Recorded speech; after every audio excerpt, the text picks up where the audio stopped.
तो हेलो दोस्तों, welcome back to my channel. Delhi की वो गलियां जहां सुबह की भागदौड़ शाम की उदासी में बदल जाती है और हर दीवार के पीछे कोई ना कोई राज छिपा रहता है। 2018 की वो ठंडी शाम जब हवा में मानसून की बूंदें अभी भी लटकी हुई थीं और चाबड़ी बाजार की पुरानी घंटियां दुकानों को बंद करने का संकेत दे रही थी। सुशील की आंखों में गांव लौटने की उत्सुकता थी, लेकिन किस्मत ने उसे हमेशा के लिए गुम कर दिया। ये कहानी है लव ट्रायंगल की। 3 जिंदगियां जो एक दूसरे से टकराईं और फिर सब कुछ बदल गया। कहानी जो शुरू हुई थी मुस्कुराहटों, वादों और मोहब्बत से और खत्म हुई खून, धोखे और यमुना की अंधेरी गहराइयों में। कहते हैं कुछ कहानियां खत्म नहीं होती, वो बस लापता हो जाती हैं। ठीक वैसे ही जैसे एक युवक जो उस रात दिल्ली से मथुरा के बीच रहस्यमय तरीके से गुम हो गया। तो आखिर क्या हुआ उस रात? क्या वो युवक कभी मिला या वो रहस्य बनकर आज भी यमुना की लहरों में दफन है? चलिए जानते हैं उस केस की पूरी सच्चाई इस रहस्यमय कहानी में। नमस्कार दोस्तों, मेरा नाम अमित शर्मा है। तो चलिए आज की कहानी शुरू करते हैं। आज की कहानी दिल्ली की है। ये बात 2018 की है। दिल्ली की भीड़ भाड़ भरी गलियों में जहां हर मोड़ पर कोई न कोई कहानी जम लेती है, वहीं चाबड़ी बाजार की एक पुरानी मगर मशहूर दुकान वीनस एंटरप्राइजेस थी। ये दुकान ऐसी थी जहां हार्डवेयर के सामान के साथ साथ पुरानी यादें भी बिकती लगती। लोहे के सरिये, नट बोल्ट्स और उनमें छिपी जिंदगियों की उलझनें। दुकान का फर्श सालों की धूल से काला पड़ चुका था और हवा में हमेशा लोहे की कड़वाहट घुली रहती। उसी दुकान में काम करता था सुशील कुमार सिंह, एक शांत स्वभाव का युवक जो कुछ ही महीने पहले यहाँ नौकरी पर लगा था। उसका काम दुकान का पूरा हिसाब किताब संभालना था।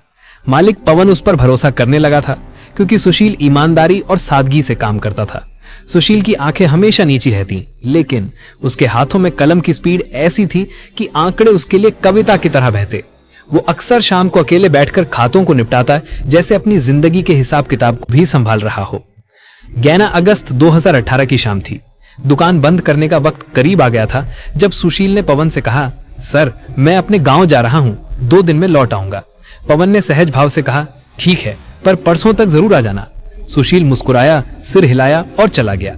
उसकी स्कूटी की आवाज गलियों में गूंजी और वो दिल्ली की लाइट्स को पीछे छोड़ मथुरा की ओर बढ़ा, बिना ये जाने कि रास्ता मौत की ओर है। लेकिन 2 दिन बीत गए, फिर 3, फिर 4 और सुशील वापस नहीं लौटा।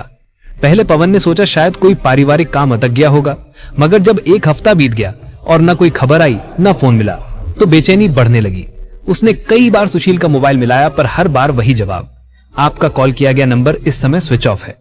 आखिरकार गुस्से में और चिंता में उसने सुशील के पिता ऋषिपाल सिन्हा को फोन किया, जिनका नंबर उसके पास पहले से था। फोन उठाते ही पवन ने कहा, अंकल, सुशील बिना बताए इतने दिन से दुकान पर नहीं आ रहा है, कोई खबर है आपकी तरफ से? ये सुनकर ऋषिपाल सिंह के पैरों तले जमीन खिसक गई। उन्होंने कांपती आवाज में जवाब दिया, क्या कह रहे हो बेटा? सुशील तो 11 अगस्त की शाम को गांव पहुंचा ही नहीं। दोनों तरफ सन्नाटा छा गया। पवन की आवाज धीमी पड़ गई, तो अब तो पुलिस में रिपोर्ट दर्ज करानी ही पड़ेगी। ऋषिपाल की रातें अब अनिद्रा के शिकार हो गई। वो बार बार दरवाजे की ओर देखते जैसे सुशील लौट आएगा। 16 अगस्त को ऋषिपाल सिंह अपने बेटे की फोटो लेकर दिल्ली के हौज काजी थाने पहुंचे। वहां उन्होंने आंखों में चिंता और दिल में उम्मीद लिए बेटे की गुमशुदगी की रिपोर्ट दर्ज कराई। थाने का वो कमरा जहां दीवारें स्याही से काली थीं और हवा में सिगरेट की महक ऋषिपाल के लिए एक नई जंग का मैदान बन गया। इस मामले की जांच की जिम्मेदारी सब इंस्पेक्टर आर.के. सिंह को सौंपी गई। उन्होंने सबसे पहले ऋषिपाल सिंह से सुशील के बारे में हर छोटी बड़ी जानकारी ली। उसकी दिनचर्या, दोस्त, मोबाइल नंबर और जिन जिन लोगों से वो हाल ही में मिला था, सब कुछ अपनी डायरी में नोट कर लिया गया। आर.के. सिंह की डायरी वो पुरानी सी थी जिसके पन्ने अपराधों की कहानियों से भरे थे, हर लाइन में एक जिंदगी का दर्द। ऐसा ही आर.के. सिंह ने जब सुशील के मोबाइल नंबरों की जांच शुरू की तो एक नंबर लगातार बंद मिला। संदेह गहराया, इसलिए उन्होंने तुरंत उस नंबर और सुशील के मोबाइल की कॉल डिटेल निकलवाई। जब डिटेल्स को बारीकी से खंगाला गया तो एक बात ने सबका ध्यान खींच लिया। सुशील के मोबाइल से उस बंद नंबर पर दर्जनों मैसेज भेजे गए थे। वो मैसेज पढ़कर पुलिस को लगा जैसे कोई प्रेम पत्र न होकर धमकी का पुलिंदा हो। तू मेरी है, कहीं मत जाना जैसे शब्दों में छिपा जुनून। अब पुलिस को यह समझते देर नहीं लगी कि यह नंबर किसी ऐसे व्यक्ति से जुड़ा है जिसका सुशील से गहरा संबंध था। जब बंद पड़े मोबाइल नंबर की तहकीकात हुई तो चौंकाने वाली बात सामने आई। वो नंबर एक फर्जी आधार कार्ड पर रजिस्टर था, मगर दिल्ली पुलिस की साइबर टीम ने कुछ ही घंटों में असली इस्तेमालकर्ता का पता लगा लिया। वो थी डिंपल उर्फ डॉली चौधरी। साइबर टीम के वो घंटे जैसे कंप्यूटर स्क्रीन की नीली रोशनी में एक जंगल में शिकार ढूंढना, उधर मामले की जांच जारी ही थी कि सुशील के पिता ऋषिपाल सिंह फिर से हौज काजी थाने पहुंचे। इस बार वे अपने साथ कुछ अहम जानकारियां लेकर आए थे। थाना अध्यक्ष हरिवंश और एसआई के शर्मा को उन्होंने बताया कि पिछले 6 सालों से उनके बेटे सुशील का अफेयर पड़ोस के गांव की लड़की डिंपल उर्फ डॉली चौधरी से चल रहा था। ऋषिपाल ने आगे कहा, लेकिन पिछले 1.5 साल से डिंपल ग्रेटर नोएडा में एक लड़के के साथ रह रही है। नाम है अमित मावी। अमित का नाम सुनते ही पुलिस की भवें सिकुड़ गई। वो एक ऐसा नाम था जो ग्रेटर नोएडा के कंस्ट्रक्शन सर्कल में मशहूर था, पैसे और रसूख का मालिक। इसी वजह से सुशील और डिंपल के बीच झगड़े बढ़ने लगे थे। उन्होंने ये भी बताया कि एक बार डिंपल खुद सुशील के घर आई थी और शिकायत की थी कि सुशील उसे बार बार फोन करके परेशान करता है। मामला इतना बढ़ा कि गांव में पंचायत तक बैठी थी।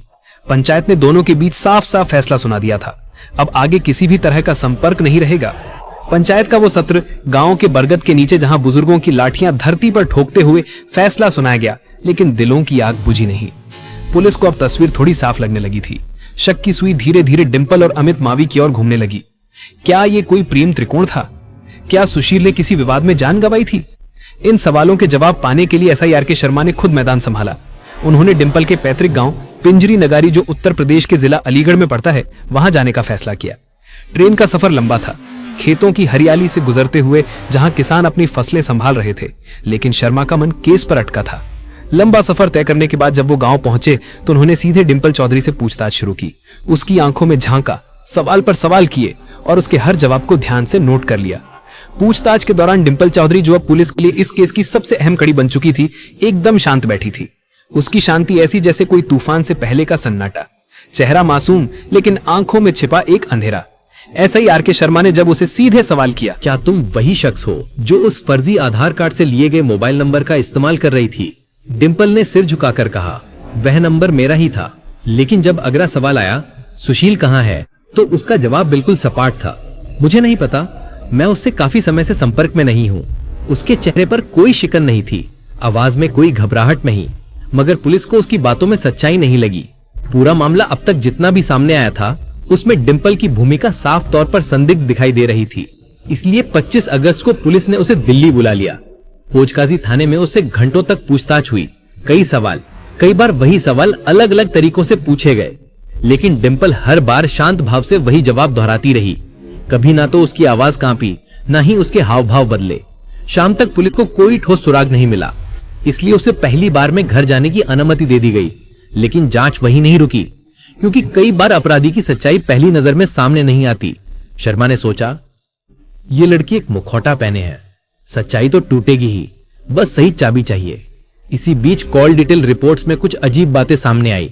सुशील की गुमशुदगी के दिन डिंपल और उसके एक दूसरे प्रेमी मनीष चौधरी के फोन एक साथ बंद थे। यह संयोग पुलिस की समझ से बाहर था। बस यही बिंदु जांच की दिशा बदलने के लिए काफी था। 30 अगस्त को पुलिस ने डिंपल को दोबारा थाने बुलाया।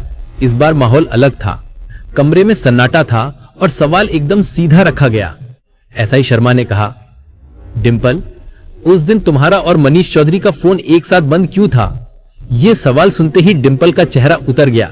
उसकी आंखें झपकने लगी, सांसें तेज हो गई। उसने खुद को संभालने की कोशिश की, मगर उसके शब्द लड़खड़ा गए। कुछ पलों की खामोशी के बाद जैसे भीतर का दबाव अब और सहा नहीं गया, डिंपल ने धीरे धीरे कहा, सुशील अब इस दुनिया में नहीं है, उसकी हत्या हो चुकी है। उसकी ये बात सुनकर कमरे में सन्नाटा छा गया। एसआई शर्मा और मौजूद अफसर एक दूसरे को देखने लगी, जैसे किसी गुमशुदगी की गुत्थी ने अचानक खून की दास्तान का रूप ले लिया हो। अब केस सिर्फ गुमशुदगी का नहीं रहा था, अब यह हत्या का मामला बन चुका था। वो पल थाने के लिए टर्निंग पॉइंट था। गुमशुदगी की फाइल अब खून से सनी हो गई। डिंपल उर्फ डॉली चौधरी का कबूलनामा जैसे ही पुलिस के सामने आया, पूरा थाना सन्न रह गया। वो लड़की जो अब तक अपने चेहरे की मासूमियत से सबको भ्रम में रखे हुए थी, अचानक सब कुछ उगलने लगी। उसकी जुबानी सच इतना डरावना था कि सुनने वाले भी कुछ पल के लिए खामोश हो गए। डिंपल ने ठंडी आवाज में कहा, 11 अगस्त की रात मैं मनीष चौधरी के साथ थी। हमने सुशील को मिलने के लिए बुलाया। पहले उसे कुछ पिलाया जिससे वह बेहोश हो गया। फिर वो कुछ पल रुकी, फिर बोली। उसे मथुरा के पास यमुना नदी में फेंक दिया। इतना कहते ही कमरे में सन्नाटा गूंज उठा। हर पुलिस वाले की आंखों में हैरानी थी। एक प्यार की कहानी इतनी निर्मम मोड़ कैसे ले सकती है? डिंपल की आंखों में वो पल चमक उठा जैसे बोझ उतर गया हो, लेकिन उसके साथ एक नई कैद भी आ गई। जैसे ही ये खौफनाक सच सामने आया, पुलिस ने डिंपल चौधरी को तुरंत गिरफ्तार कर लिया। अब मामला गुमशुदगी से बढ़कर अपहरण और हत्या का बन चुका था। मामले की गंभीरता को देखते हुए इसकी जांच इंस्पेक्टर MP सैनी को सौंपी गई। सैनी एक ऐसे अफसर थे जिनकी नजरें झूठ को भेद देती। कई केसों में उन्होंने अपराधियों को सलाखों तक पहुंचाया, बिना किसी को छोड़े। डिंपल की निशानादही पर पुलिस ने 2 सितंबर को मनीष चौधरी को भी मथुरा से दबोच लिया। वह उसी होटल में छिपा हुआ था जहां वारदात की रात डिंपल भी उसके साथ ठहरी थी। होटल का वो कमरा अब एक अपराध स्थल बन चुका था। बिस्तर पर बिखरे कागज और हवा में अभी भी डर की महक। पूछताछ में मनीष ने भी सारा जुर्म कबूल कर लिया। उसने माना कि उसने और डिंपल ने मिलकर सुशील की हत्या की और लाश को यमुना की तेज धाराओं में बहा दिया। डिंपल और मनीष की निशानादही पर पुलिस ने सुशील की कुछ अहम चीजें भी बरामद की। उसकी सोने की घड़ी, कपड़े और बैग जो हत्या की पुष्टि में बेहद अहम सबूत बने। घड़ी पर सुशील का नाम उकेरा हुआ था, एक पिता का तोहफा जो अब न्याय का साक्षी बन गया। हालांकि पुलिस ने 2 बार गोताखोरों की मदद से यमुना नदी में शव की तलाश की, लेकिन तेज बहाव और कई दिन बीत जाने की वजह से सुशील का शरीर नहीं मिल सका। नदी के किनारे वो सर्च ऑपरेशन जहां गोताखोर पानी की ठंडक में डूबते, लेकिन लाश ने अपना राज रख लिया। यमुना की लहरें चुप थीं। अब तक की जांच में पुलिस ने जो सच्चाई उगली वो उतनी ही दर्दनाक थी जितनी चौंकाने वाली, जो इस प्रकार है। 23 वर्षीय सुशील कुमार सिंह उत्तर प्रदेश के अलीगढ़ जिले के गांव नंगला जगदेव का रहने वाला था। वह अपने पिता ऋषिपाल सिंह का बड़ा बेटा था, पढ़ाई में तेज, जिम्मेदार और सपनों से भरा हुआ। गांव के स्कूल में वह हमेशा टॉपर रहता और शाम को खेतों में मदद करता। एक ऐसा लड़का जिसकी हंसी घर की दीवारों को गर्माहट देती। ग्रेजुएशन के बाद उसने एक चार्टर्ड अकाउंटेंट के पास काम सीखकर अपनी जिंदगी की नई शुरुआत की थी। जब उसने अकाउंट का काम पूरी तरह सीख लिया तो करीब 7 महीने पहले उसे चावड़ी बाजार की मशहूर हार्डवेयर दुकान वीनस एंटरप्राइज में अकाउंटेंट की नौकरी मिल गई। दुकान के मालिक पवन कुमार उसके काम से खुश थे और सुशील की तनख्वाह भी इतनी थी कि उसका गुजारा आराम से हो जाता। उसके पिता ऋषिपाल सिन्हा दिल्ली में ही MTNL विभाग में नौकरी कर रहे थे। घर में किसी तरह की आर्थिक परेशानी नहीं थी। परिवार चाहता था कि सुशील अब शादी कर ले और अपना घर बसाए। सुशील भी यही सोचता था, पर उसकी जिंदगी में पहले से कोई और थी। वो थी डिंपल उर्फ डॉली चौधरी, पेंजरी नगारी गांव की रहने वाली, जो सुशील के गांव नंगला जगदेव के बिल्कुल पास था। उनकी कहानी किसी फिल्मी किस्से की तरह शुरू हुई थी। गांव के मेले में जहां रंग बिरंगे झूले घूम रहे थे और मिठाई की खुशबू हवा में बसी थी, उनकी नजरें पहली बार मिली। एक पल जो जिंदगी बदल गया। जब डिंपल 12वीं कक्षा में पढ़ रही थी तभी सुशील से उसकी मुलाकात हुई। शुरू में बातचीत सिर्फ दोस्तों जैसी थी, लेकिन धीरे धीरे ये रिश्ता मोहब्बत में बदल गया। डिंपल जब कॉलेज में दाखिला लेने वाली थी तभी सुशील ने उससे शादी का वादा किया। उस वादे पर भरोसा करते हुए डिंपल ने अपनी पढ़ाई बीच में ही छोड़ दी। वह पूरी तरह सुशील के इर्द गिर्द सिमट गई। उसका हर सपना, हर उम्मीद अब सुशील के नाम थी। डिंपल एक आधुनिक, खूबसूरत और आत्मविश्वासी युवती थी। वह जिंदगी को अपने अंदाज में जीना चाहती थी और उसकी ये चाहत हर बातचीत, हर हाव भाव में झलकती थी। उसकी हंसी में एक जंगली आजादी थी जो सुशील को लुभाती, लेकिन बाद में उसी आजादी ने सब कुछ तबाह कर दिया। जब भी वह किसी चीज की मांग करती, सुशील उसे पूरा करने की पूरी कोशिश करता, चाहे इसके लिए उसे कितनी ही मेहनत करनी पड़े। दिल्ली में नौकरी करते हुए सुशील ने जब थोड़ा पैसा जोड़ लिया तो उसने सबोली बाग की गली नंबर 5 में एक छोटा सा कमरा किराए पर ले लिया। ये कमरा उनकी और डिंपल की मुलाकातों का ठिकाना बन गया। कभी जब डिंपल उसे मिलने का इशारा करती तो सुशील उसे वहीं बुला लेता। कमरे की वो छोटी खिड़की से झांकती चांदनी और बाहर दिल्ली की ट्रेनों की सीटी उनके प्यार की गवाह। एक दिन सुशील ने डिंपल को एक महंगा गिफ्ट दिया। डिंपल खुश थी, उसे लगा कि ये उसकी मोहब्बत का इजहार है। लेकिन उसी गिफ्ट के पीछे सुशील की एक खतरनाक नीयत छिपी थी। उसने मौका पाकर डिंपल के कुछ निजी फोटो अपने मोबाइल में खींच लिए। यही तस्वीरें आगे चलकर डिंपल के लिए अभिशाप बन गई। अब जब भी सुशील उसे बुलाना चाहता तो वो डर और धमकी का सहारा लेता। डिंपल को ना चाहते हुए भी मजबूरी में उसके पास जाना पड़ता। धीरे धीरे सुशील का रवैया और क्रूर हो गया। वो अपनी मर्जी से उसे बुलाता, कभी मथुरा के होटलों में रुकता तो कभी दिल्ली के सबूली बाग वाले कमरे में उसे रोक लेता। डिंपल का विरोध करना बेकार था, क्योंकि सुशील के पास मौजूद वे तस्वीरें थी जो उसकी जिंदगी बर्बाद कर सकती थी। हर मुलाकात अब डर का साया बन गई। डिंपल की आंखों में आंसू छिपे, लेकिन मुंह पर मुस्कान। एक बार जब डिंपल ने उसकी बात नहीं मानी और उसके बुलाने पर नहीं पहुंची तो सुशील ने गुस्से में उसके निजी फोटो डिंपल के ताऊ के बेटे के मोबाइल पर भेज दिए। वो पल डिंपल के लिए किसी सजा से कम नहीं था। लेकिन सुशील यही नहीं रुका। दूसरी बार उसने उसका एक और निजी फोटो डिंपल की बड़ी बहन को भेज दिया। अब बात घर तक पहुंच चुकी थी। परिवार में हंगामा मच गया। डिंपल के बिगड़े चाल चलन की चर्चा गांव भर में फैल गई। गांव की गलियों में फुसफुसाहट, पड़ोसियों की तिरछी नजरें, डिंपल का नाम अब कलंक बन गया। आखिरकार डिंपल ने हिम्मत जुटाई और खुद सुशील के घर जाकर उसके पिता ऋषिपाल सिंह से शिकायत कर दी। मामला इतना बढ़ गया कि गांव में पंचायत बुलाई गई।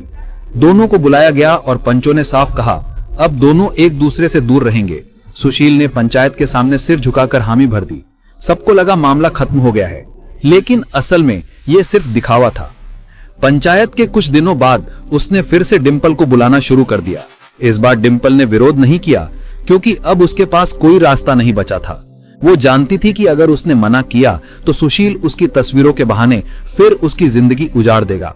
इस तरह डिंपल की मजबूरी उसकी कैद बन गई। हर बार जब सुशील बुलाता वो चाहकर भी ना नहीं कह पाती थी।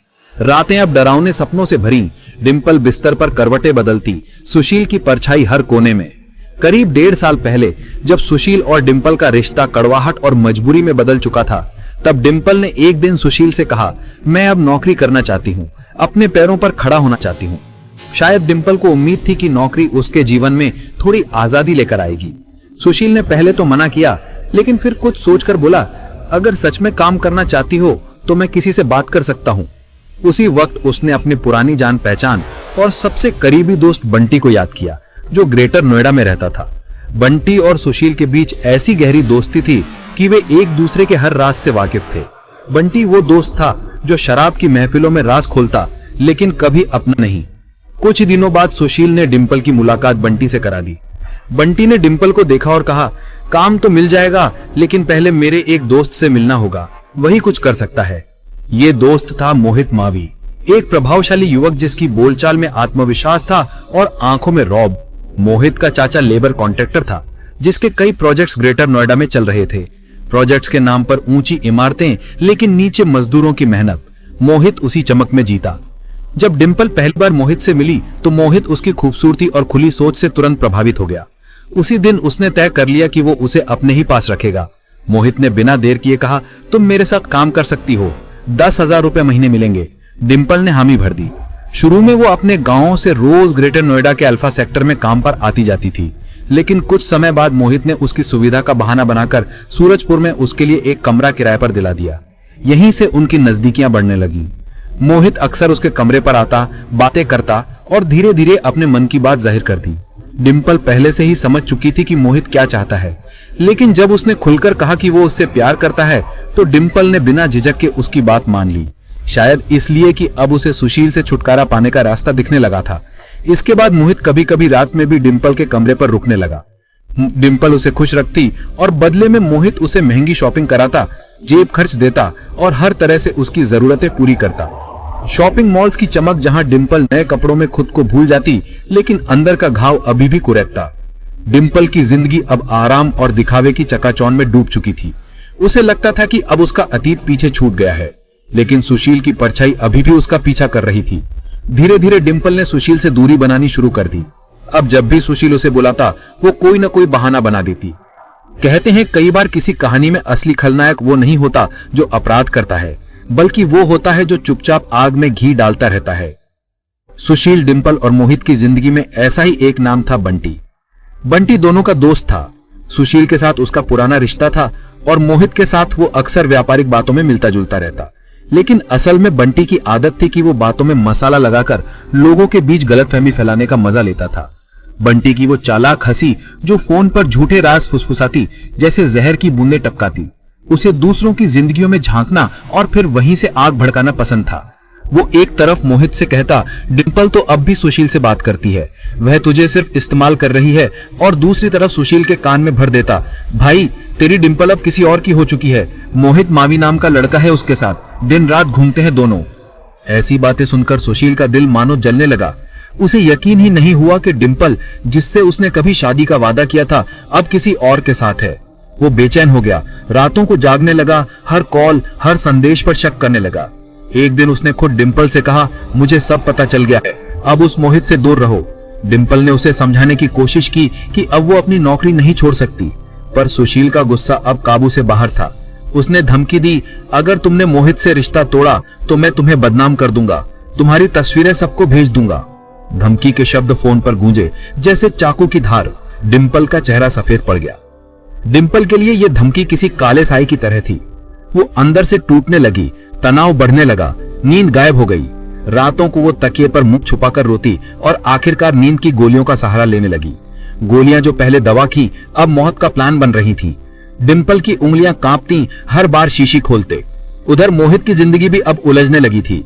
उसकी पत्नी पूजा, जो ग्रेटर नोएडा के अल्फा सेक्टर में रहती थी, उसे अपने पति और डिंपल के रिश्ते की भनक लग चुकी थी। पूजा की बातें उसके लिए शिकायतें बन गई थी और उसकी मौजूदगी बोझ जैसी लगने लगी।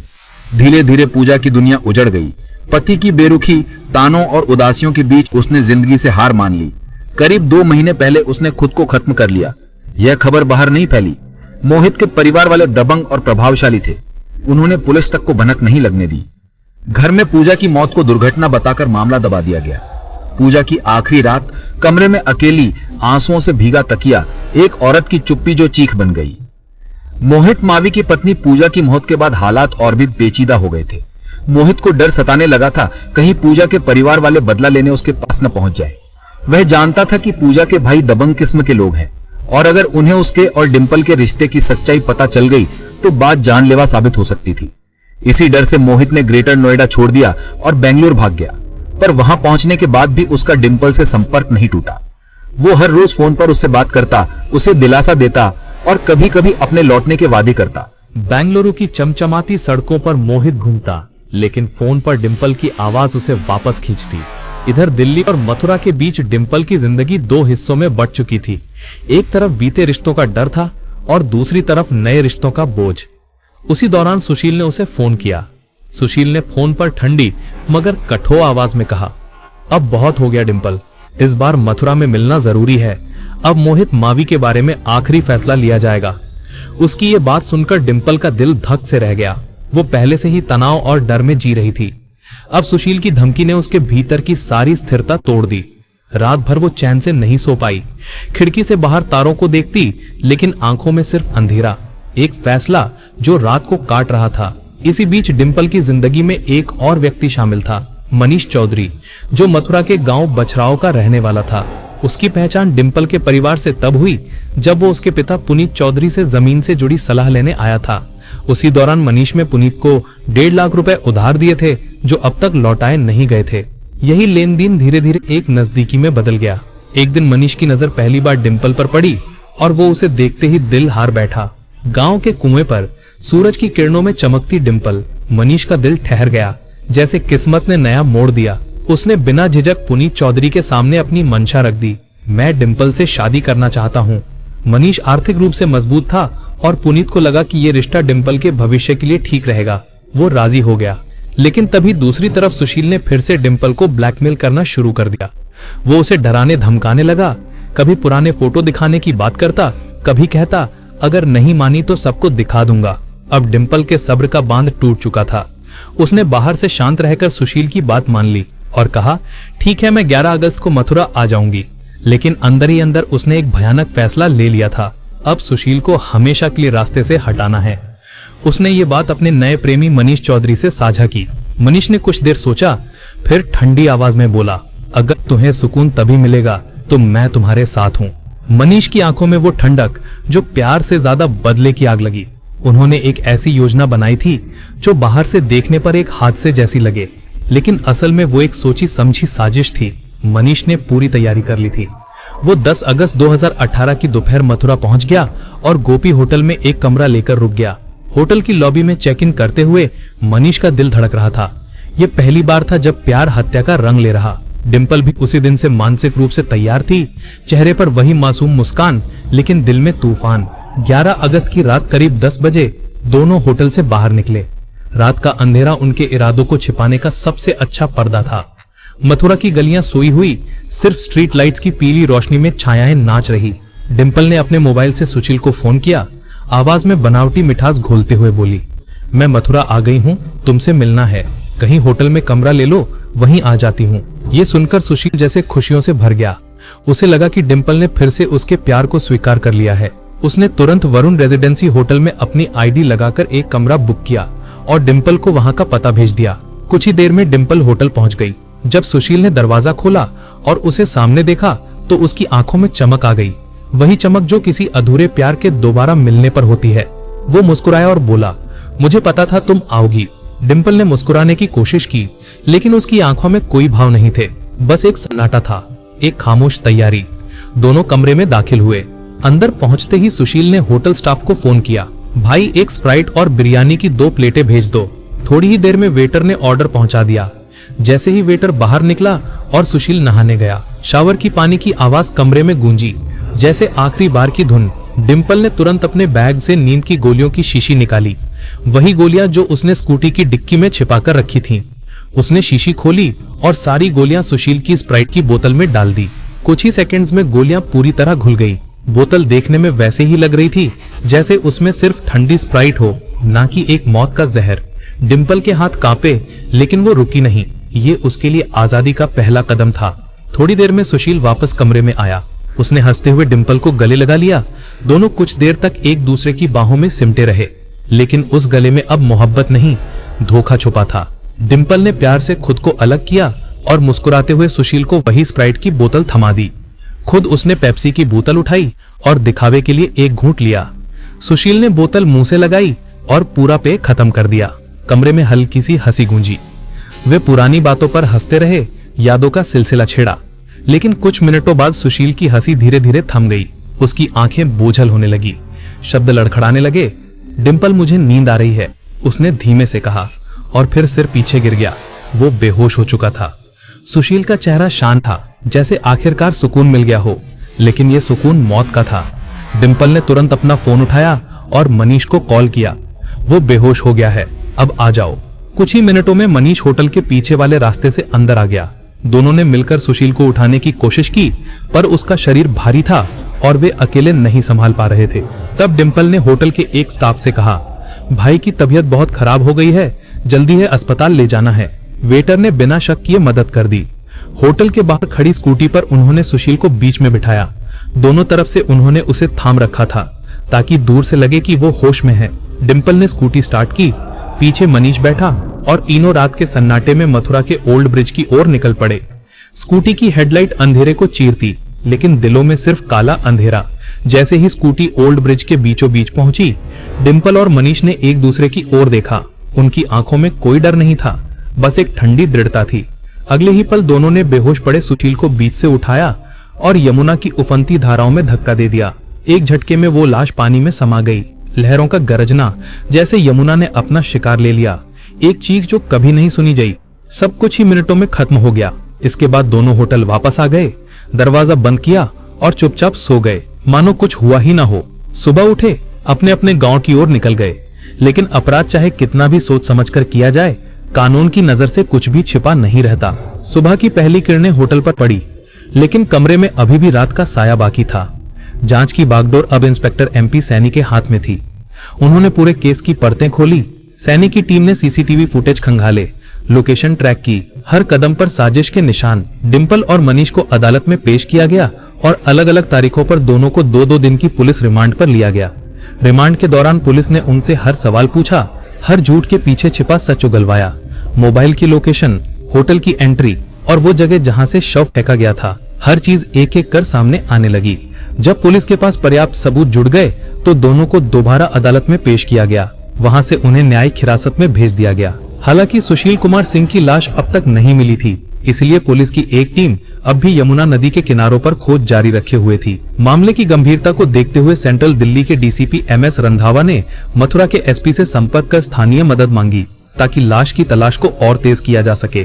खोजी टीमें नदी के किनारे डेरा डाले, लेकिन यमुना ने अपना राज छिपा रखा, एक रहस्य जो कभी ना खुले। अंततः सबूतों, बयानों और परिस्थितियों के आधार पर अदालत ने डिंपल चौधरी और मनीष चौधरी को दोषी पाया और IPC की धारा 302 और 211 के तहत दोनों को उम्र कैद की सजा सुनाई। कोर्ट रूम में सजा सुनते ही डिंपल की आंखों में आंसू लुढ़के। मनीष का सिर झुक गया, लेकिन न्याय की जीत हुई, भले ही एक जिंदगी की कीमत पर। दोस्तों, इस कहानी को बताने का हमारा मकसद किसी को दुख पहुंचाना या ठेस पहुंचाना नहीं है, बल्कि आपको जागरूक करना और सतर्क करना है। इस पूरी घटना पर आपके क्या विचार हैं? कृपया कमेंट करके जरूर बताएं।